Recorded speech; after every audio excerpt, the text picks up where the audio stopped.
Good morning. Good morning, honey bunnies. Good morning. Good morning. I'm gonna go over insurance verification. Um,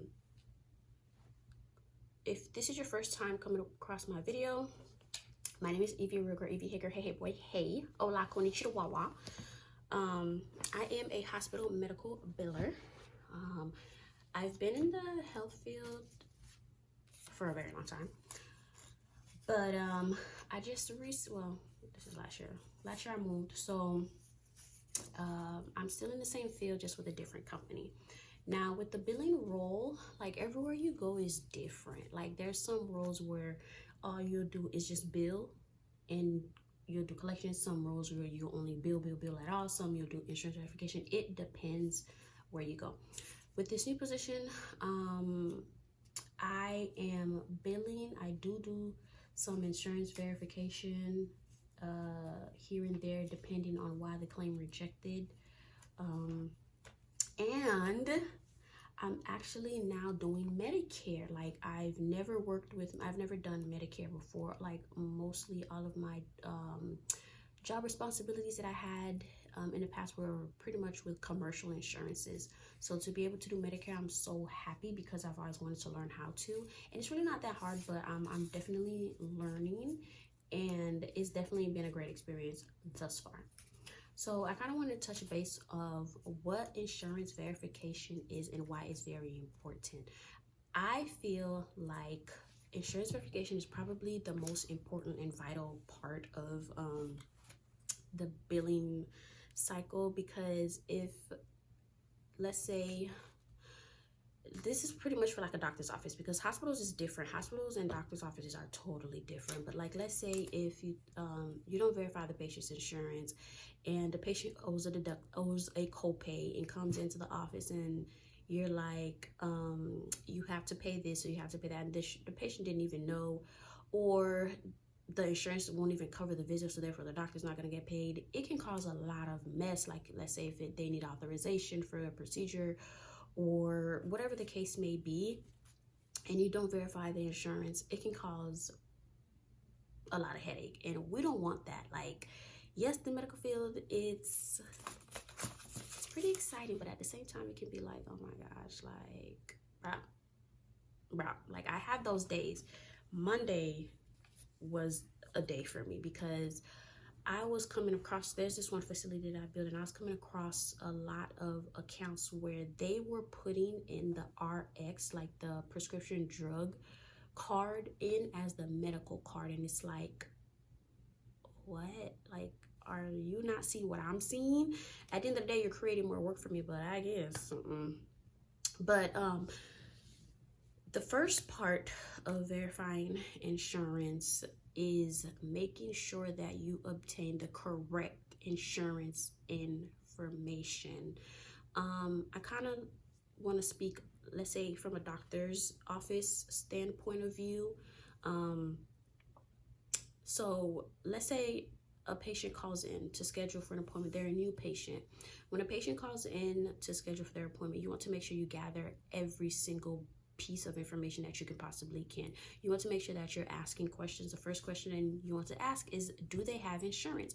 That is going to be how you're going to determine, okay, if you need to verify insurance or not. Because if they don't have insurance and they're self-pay, there's nothing that you need to verify. But if they do have insurance, you're going to want to get the card, the insurance card. Now, some places now that, you know, technology has expanded and has grown, they'll have you take a picture of your card and, you know, text it to them, or you can bring your card with you on the date of your appointment.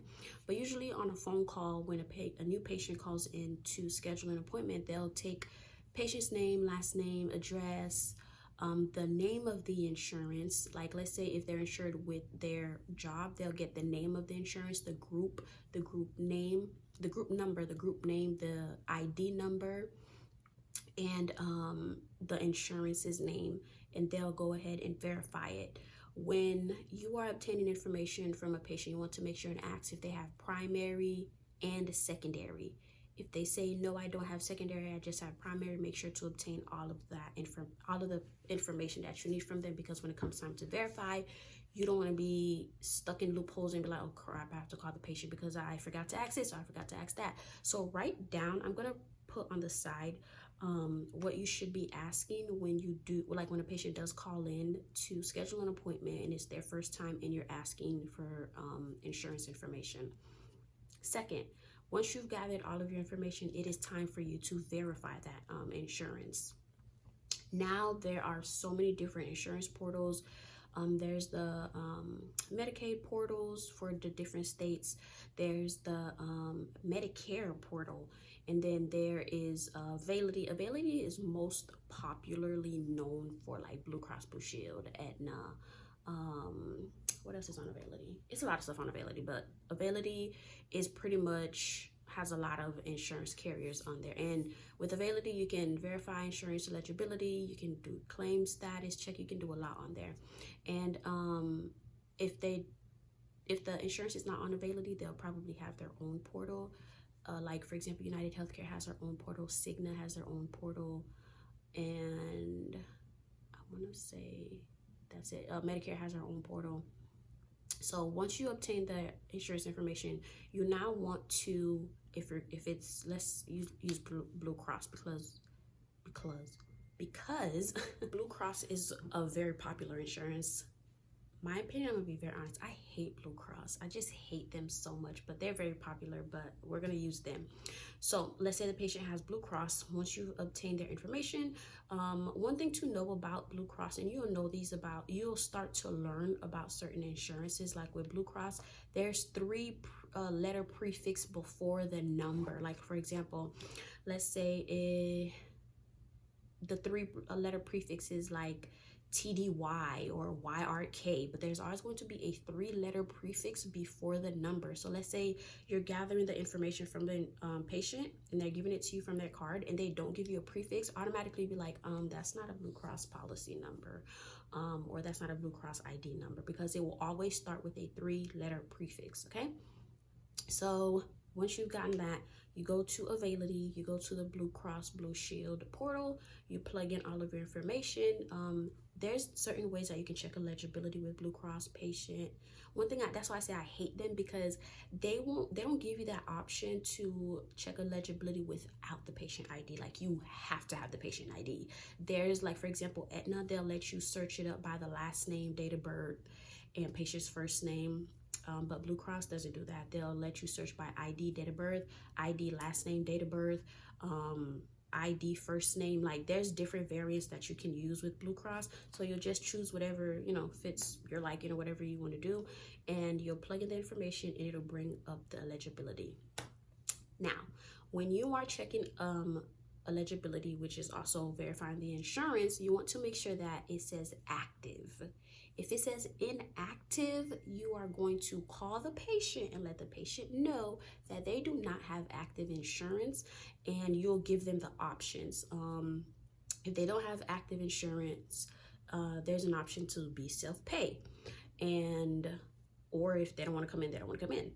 But if that thing doesn't pop up and it says green, they are not active. They have inactive insurance, and that's not good, because then they're gonna have to pay out of pocket. Okay, so once you find out that the patient does have active coverage, you want to see if they have a copay. Whether you're a specialist or you're a PCP, you want to see if they have a copay. Now, the coinsurance is going to be at the end. The coinsurance is once the claim has been finalized and processed by the insurance company. That's how you'll be able to determine if the patient has a coinsurance. So when you're verifying, all you want to see is if they have a copay, have they met their deductible, and if they're active, okay? Once you've gathered all of that information, then I'm pretty sure you have to plug it into your system or whatever. And I don't know, some doctor's offices will have like the insurance verifier call the patient back to let them know, or send them a text message like, hey, we've went ahead and verified your insurance, you're good to go, but you do have a copay of $25. Just make sure to bring that in with you along with your insurance card and your ID. Or hey, you're good to go, just make sure you bring your insurance card and ID, you don't have any copay, you've met your deductible, boom, you're good to go. So that's pretty much it when it comes to insurance verification. It's pretty much attention to detail. Verifying insurance is not hard, it's just attention to detail. There's some portals, like let's say for example, Aetna has this thing where it'll say that the patient is active but coverage unknown. When it says that, you're gonna want to pick up the phone and call the insurance and ask them, hey, I have a patient coming in, this is their ID, I checked eligibility on the website, but it's telling me that the coverage is unknown.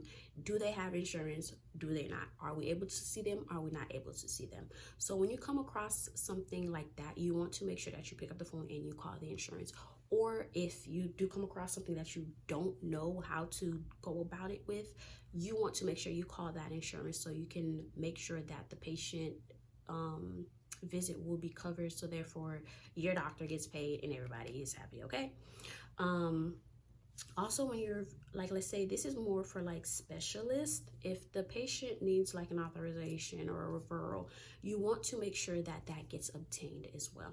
Now, I've never had to really do authorizations and referrals, but I do know about them, so I'm not too sure how long those things can take or whatnot. But if like for example with the VA, they do require, some do require like authorizations, but it's just a number that they'll give the patient, and then the patient will give it to the doctor's office and be like, hey, or the hospital if they go in, hey, this is my authorization number, I went to the VA, everything is good, here's my information, and they'll give you an authorization number. So when you're billing out the claim, you'll put the authorization number on there, because if not, the claim will be rejected, and it's not gonna get paid. It'll get rejected, and it'll tell you why it rejected, and you'll just plug in the authorization number in. Sometimes it can even go to the insurance company and get denied, but from my experience with my last job, I always seen that it would get rejected. So yes, that is pretty much it on how to verify insurance. It's not that hard, it's just attention to detail.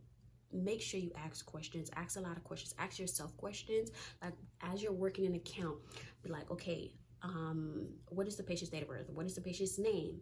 What is the patient's ID? Wait a minute, that ID does not look like a Blue Cross ID. Or like for example, Oscar also has a 3-letter prefix, but it's always OSC.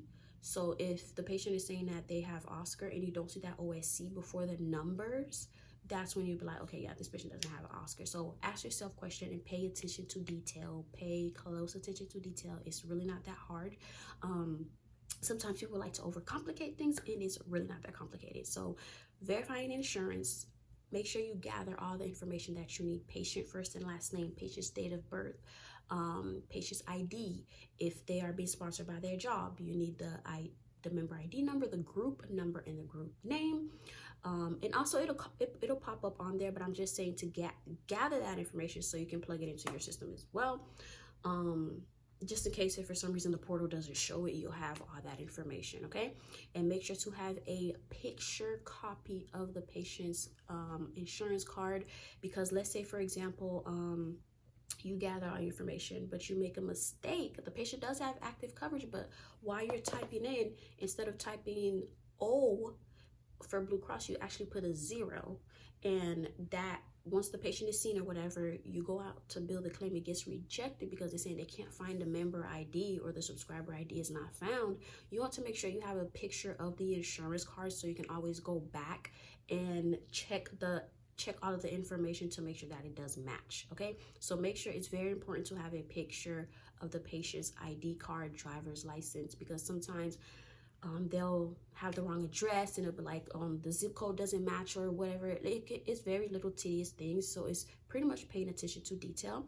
I hope this video helped you guys, and I'll see you guys in the next one. The next one is actually, you guys are going to work with me, okay? But I just wanted to go over insurance verification to kind of clarify some things and explain to you guys how insurance verification works. So don't ever overcomplicate something, because it's really not that complicated. Just make sure to pay attention to detail, and it's quality over quantity. I'll see you guys in the next one. Bye.